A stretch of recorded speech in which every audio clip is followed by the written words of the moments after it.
Chapter 15. Talia, Domestic Human. December 3rd, Earth Year, 2103. That doesn't make any sense, murmured Enzo, his eyes squinting as though trying to see any other interpretation of the cold statistics. Why lie about the vote if it was in their favor anyway? For a moment, I simply sat there stunned by this revelation. I'd seen Brochure's debates and the votes that followed. To have any vote be that one-sided was practically unheard of. I don't understand. What could possibly have motivated the council to vote near unanimously against us? I am unsure, Dovetail replied, their avatar appearing back on screen, their white light glittering in the shocked irises of my fellow stray. In all honesty, I doubt anyone outside of the council representatives themselves know the true reason behind this. I didn't notice at first, but something in the way my mind inquisitively rushed to dissect this new information felt different, yet at the same time familiar, like seeing an old friend for the first time in years. Is there anything we do know? I asked, hoping that the knowledge could be used as a lever to pry open this conspiracy. For a moment our contact fell silent, seemingly gathering together their knowledge with the intent to share it. I have previously disseminated this knowledge into several dark web forums in hopes to uncover new theories, but progress so far has been largely deductive. On screen, thousands of text bubbles blitzed by at a speed too rapid to read them. Dozens of studies from the council, former human governments, and several independent labs, including one I funded, have all confirmed beyond reasonable doubt that Archeron's law damages human minds. I also found no less than 7 separate council projects dedicated to rectifying this issue. The council poured untold time and resources into this endeavor. With this in mind, I doubt their initial plan was to subjugate humanity. Could have fooled me, Enzo remarked bitterly, his sentiment echoing through my thoughts and clinging to a part of myself that shared them. Whatever the council's reasoning, they're clearly not going to change their minds easily. I'm assuming you have a plan, Dovetail? Correct, our benefactor replied, though I'm afraid the exact details may be a bit too complicated for an expeditious breakdown. A sudden spike of pain driven through my skull sent me to my knees with a yelp, clutching at the sides of my head out of futile instinct as it felt like someone had just stabbed my gray matter with a taser and turned it on full blast. Immediately Enzo rushed to my side, easing me down into a dusty chair. Are you all right? Splotches of light dotted my vision like neurons firing to life as that strange clarity violently reasserted itself. After a few seconds, the pain ceased, but it left its gift of lucidity behind. Much like my wrist minutes before, it felt like part of my brain had been snapped back into place. What was that? I half murmured to Dovetail, my mind newly flush with theories and speculation. Unfortunately, the brain damage you incurred from Archeron's law as a child is irreversible. No known procedure can truly fix what has been broken within you, began our benefactor, their tone tipped with solemnity like ink on a poet's quill pen. Following the completion of their first task, disabling your tracker, the nanites you injected were programmed to seek out gaps in your neural network and serve as artificial neurons. Unfortunately, this is not a perfect fix. It is dramatically unlikely you will ever fully regain the cognitive capacity you have lost. For that, I sincerely apologize. You did what you could, I replied, just barely containing the tears of joy incubating within my eyes. Thank you. For a moment, Dovetail remained silent as though confused by my gratitude. Do not thank me yet. The both of you are still in danger. So what do we do now? Asked Enzo, his anxious tone snapping me from my newfound euphoria. We can't stay here long. Not with animal control slithering around outside. Fun fact, Dovetail chimed, their tone almost sarcastically cheery. Before the council made contact and introduced their high-speed trains, the government of the city was in the midst of a subway system construction project. The tunnels constructed never served the purpose they were built for, but they have seen use by smugglers in the past. Enzo looked confused for a moment, but I immediately understood what our benefactor was hinting at. Let me guess. There's an entrance to those tunnels nearby? Good to see that your mental acuity has begun to return, commented Dovetail, their voice coming out of the television but also resonating from within my mind.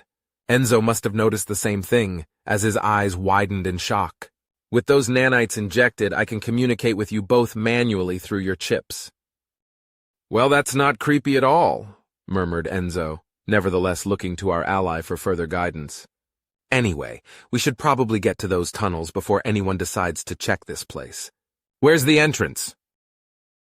On screen appeared a map of the warehouse with 2 blinking blue dots presumably representing us. Next to those dots, a dashed green line began to form, snaking down a hallway and leading to a stairwell. The tunnel entrance is hidden behind a wheeled crate against the basement's far wall with a single red dash painted on it. Make sure to pull it back over the entrance behind you. Why are you helping us? The words tumbled out of my mouth before I could even register them, hanging in the air as Enzo and I stared silently at the screen in front of us. You say your kind was denied sapience just like ours was, but you still haven't told us what species you even are. The nature of my existence is somewhat complicated, began Dovetail, their words stilted as though tiptoeing around some uncomfortable truth. As for why I'm helping, I believe I've already told you. For better or worse, the fates of our 2 species are intertwined. Please make your way into the tunnels. We can continue our conversation there. With a curt nod of reluctant obedience, I retrieved Prochure's gun from my bag and clasped it in both hands, following closely behind Enzo down the dust-caked stairs and into a near pitch-black basement. Here, I began, slinging my froggy backpack in front of me and retrieving the flashlight stashed within before handing it to him. You light the way, I'll light up anyone standing in ours. For a moment, Enzo seemed to do a double take at the sight of me holding a pistol, as though he had forgotten I had it. Right. He nodded, taking the flashlight and turning it on with a faint click. Immediately, the basement lit as a conical beam of yellow-white light carved through the darkness, its shape visible in the dust-laden air. Resting against the far wall, just as Dovetail promised, was a wooden crate with red paint on its face and subtle wheels sticking out beneath it. Carefully approaching the crate and placing my hand upon its side, I applied just enough force to push the box away, revealing behind it a dark passage that seemed to slope downward ever so slightly. Normally, Enzo sighed, I'd be a gentleman and go in first. That being said, you have a gun and I don't, so let's do Titanic rules. An hour ago, I almost certainly wouldn't have understood the attempted wit, but when Enzo said that, I actually smirked in spite of myself. Have it your way, I shrugged, ducking into the passageway before turning around and waiting for Enzo to do the same. I'm honestly surprised you were able to get a gun like that, began my fellow stray, slipping in alongside me and sliding the wheeled box back over our route's entrance. Looks too high caliber for civilian or police grade. Where did you get it from? Initially, I was going to just say Prochure, but the name felt almost caustic in my throat. My master, I murmured, staring down at the weapon's smooth surface. The planet's governor. Wait a minute, you were Prochure's pet? Asked Enzo, his eyes widened somewhat by shock. Damn, that must be why animal control's all over the place today. Now I'm surprised you managed to get here in the first place. I had to, I replied, fighting back the melancholy mounting in my chest, that stupid, weak voice telling me I should feel bad for running. He was going to let the vet reduce me. Hearing that, Enzo fell silent. Was it Dr. Thom? He asked, the name hanging between us for a moment like a thin thread that had somehow bound our lives together. How did you know? I asked, looking curiously upon the stray. He was my master, Enzo murmured, his tone tainted by shame. Sometimes I helped him out at the clinic. I did vaccinations, sometimes acted as a therapist. God, I feel filthy now just thinking about it. It wasn't your choice.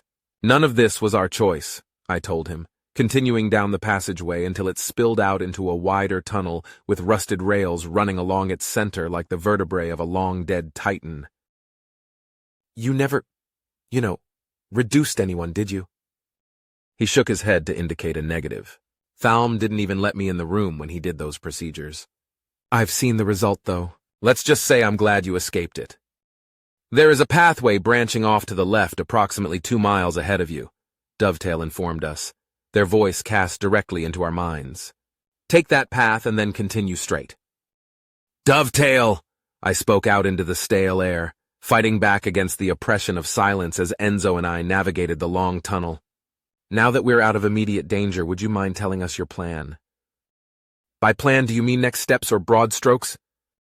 I'd prefer you started with the big picture, replied Enzo, kicking a small rock into the distance with a series of clacks as it skipped along the ground.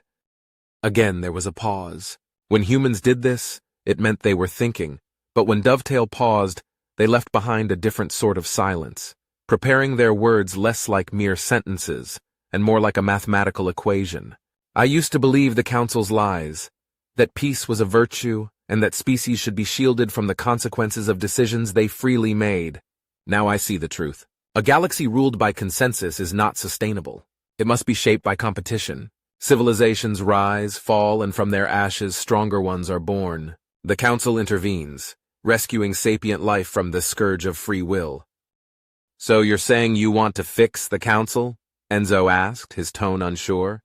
Meanwhile, I remained silent, opting to chew on the nugget of information for as long as I could in hopes of digesting a little bit more of it. The Council is like a gas chamber with a faulty nozzle, snarked Dovetail. Though I understood perfectly what they were saying, Enzo seemed for a moment to be confused before our benefactor continued. No matter how much you repair such a device, its function remains appalling. No, I intend to tear it down. Are you seriously suggesting bringing back the Dark Era? Enzo replied, his tone sharpened to a razor's edge. Like the doomsday-slinging, genocide-for-breakfast unanimously agreed to have sucked one? Again, there was silence for a moment. Brutal as it was, the Dark Era was honest, Dovetail replied, their words striking me like a punch to the gut. Through their careful curation of history, the Council has erased the virtues that shone through in those times. But no, I do not wish to bring it back. Instead, I want to create something better. For a moment, doubt once again began creeping into my mind. I froze, and judging by how the beam of light behind me stopped bouncing, so too did Enzo. And what exactly is it you want to create? I asked, my voice echoing through the tunnels, the final word repeating as though from the mouths of ghosts. I have not worked out all the details. Ideally, I would like to work with humanity to determine them, Dovetail replied. Their tone lightened into something almost cheerful. Of course, you are both welcome to turn around. Crawl back to your masters and face the consequences of disobedience. Or you could come with me, and together we can create a galaxy where humanity can finally achieve what it deserves. Needless to say, neither of us turned around. Chapter 16. Xander Ridgeford, Strader General. December 3rd, Earth Year 2103. 3 struggling steps up the Megalodon's onboarding ramp was as far as I had gotten before my body gave up on me, and I passed out. I shouldn't have been unconscious for long enough to dream, but the images in my mind didn't seem to give much of a damn. They played out for what felt like days, bouncing at random between memories of my past and something else entirely. I saw my high school crush reading beneath the shade of an oak tree, her lips moving ever so slightly as she mouthed each word. She loved historical fiction. Personally, I never could get into it regardless of how much I wanted to have an excuse to talk to her. After a short while of reading, she slapped the book's hardcover shut, disappearing into the echo that followed. Suddenly, I was standing in the middle of an empty street surrounded on either side by processions of seemingly abandoned buildings. Taking a closer look at the structures as I went, what struck me the most was how bizarre they looked. The architecture definitely wasn't human, but it also didn't belong to any xenospecies I knew of. Signs bearing an unfamiliar script marked the road ahead, no doubt intended for the odd 3-wheeled vehicles laying forgotten beside the street. Intense curiosity propelled me forth as I approached the nearest of these vessels for a closer look. However, with each step forward I took, the vehicle seemed to age, rusting until its door fell off to reveal the skeleton of an unfamiliar alien slouched in the driver's seat. This decay seemed to pick up exponentially the closer I got to it, and by the time I stood beside it, there was nothing left save for a single palm-sized scrap of metal rusted the same red hue as the desolate area around me. Turning back to take another look at those buildings, I saw that they no longer stood. All that remained in their place was a cold desert. For what felt like hours, I wandered this expanse, knowing in my mind that it wasn't real, yet feeling in my soul that it wasn't nothing. Looking up at the night sky, I spotted the same glimmering constellations me and my dad would stare up at on cloudless nights. In that moment, I felt a twinge of relief as the twinkling stars overhead confirmed this to be merely a strange dream. If I really was on an alien planet, light years away from Earth in another solar system, the constellations wouldn't look the same. Instinctively, my eyes snapped toward a vague shape moving in the distance, trundling along at a slow and steady rate. Picking up my pace, I continued in the direction of this shape, straying closer until I could just vaguely make out its shape. No. The familiarity struck me like a spike through the chest, seizing away my breath as step by step I continued approaching what couldn't have been what I thought it was. Closer and closer I drew, each step powered by the hope that my theory might be disproven. However, as I stood directly before the car-sized machine, there was no denying what my eyes now settled upon. Its mounted camera had fallen off, its wheels half buried in red dust. But I would have known this silhouette anywhere. A ghost of humanity's childhood staring silently back at me like it had been waiting. "Curiosity?" I murmured, as though expecting the artifact to reply. As I looked back up at the starlit sky, the landscape around me shifted into something more familiar. I was on Earth, and I was running. I don't know when I started running, just that I was. Coming to a halt amidst the trees that seemed to stretch on for miles around me, my eyes frantically shifted about in search of a geographical anchor point. Nestled in a small clearing was the tent me and my dad had used when we hiked a section of the Appalachian Trail. What the hell? I wandered for who knows how long. It felt like at least 24 hours, but the sky remained near pitch black throughout the journey. I saw no other hikers on the trail, nor even a single trace of life aside from the trees themselves. It was peaceful at first, a chance to collect my thoughts, but soon enough the loneliness that had wrapped me so gently began to squeeze and suffocate. There was nobody. I was alone. I would come to miss that feeling mere minutes later when it suddenly dissipated in favor of a new sensation. The feeling of being alone in the woods at night was unsettling, but it was the feeling of not being alone that shook me. I could feel something, eyes picking me apart from a distance, subtle shifts of movement just beyond the tree line. At times I heard a second set of footsteps behind me, but when I turned around, I saw nothing.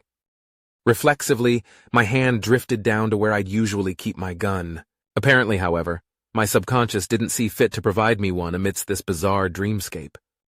When I was young, I loved listening to narrations on the internet of horror stories almost exactly like this. The presence watching me didn't feel like the ones in those stories, however. Usually, the narrators of such tales used words like malevolent to describe the presence observing them.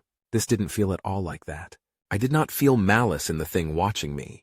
Instead, it felt utterly alien, and not like the aliens I'd met either. Though their mentalities differed to a certain degree, they were usually similar enough to find common ground, at least for the purposes of a conversation. This didn't feel like that.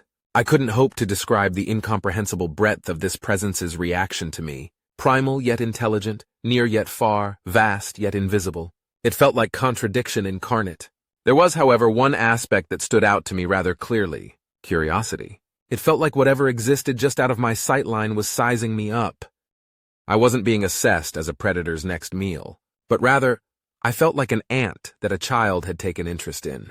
Perhaps the presence would pluck me up and swallow me whole, or maybe it would resolve me to be abhorrent and destroy me.